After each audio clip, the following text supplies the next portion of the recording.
Ky segment i analizës që po trajton pamfleti sot bazohet në një rrëfim të publikuar në Patreon nga Sibel Edmonds, ish përkthyese e FBI-s dhe sinjalizuese e sigurisë kombëtare amerikane. Sipas saj, krimi i organizuar global nuk mbijeton më vetëm me dhunë, ai mbijeton përmes teknologjisë, bankave dhe bizneseve që duken krejt normale, hermi që ajo përdorë është teknologji mashtruese. Nuk bëhet fjalë për mashtrime të zakonshme online, por për sisteme të sofistikuara digjitale që fshin ose zhdukin të dhëna komprometuese nga interneti dhe nga databazat financiare. Ideja është e thjeshtë, para se parat të pastrohet emri.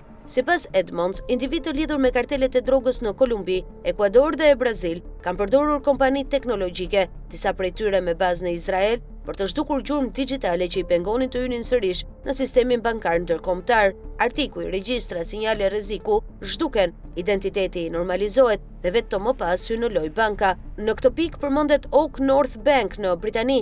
Edmonds nuk e quan bank kriminale, por e përshkruan si një nyje brenda një arkitekture më të madhe financiare, ku kapitali me origjinë të dyshimit mund të integrohet përmes investimeve dhe kredive të ligjshme. Ajo e krahason këtë model me BCCI-n, bankën famkeqe të viteve 80, që u përdor për pastrim parash nga kartela droge, trafik armësh dhe shërbime sekrete. Por historia nuk ndalet tek bankat. Parat duhet të qarkullojnë në biznese që duken të zakonshme. Një nga shembujt që përmend Edmonds janë investimet masive në franshiza fast food në Brazil, konkretisht Popeyes. Sipas saj, investime $100 milion në një zinxhir pulash të skuqura nuk justifikohen vetëm me fitime restorantesh, ato krijojnë volum transaksionesh, faturime dhe flukse kapitali që e bëjnë paran të duket e pastër. Brazili përshkruhet si pikë kyçe për shkak të rolit në tranzitin e kokainës nga Kolumbia dhe Ekuadori.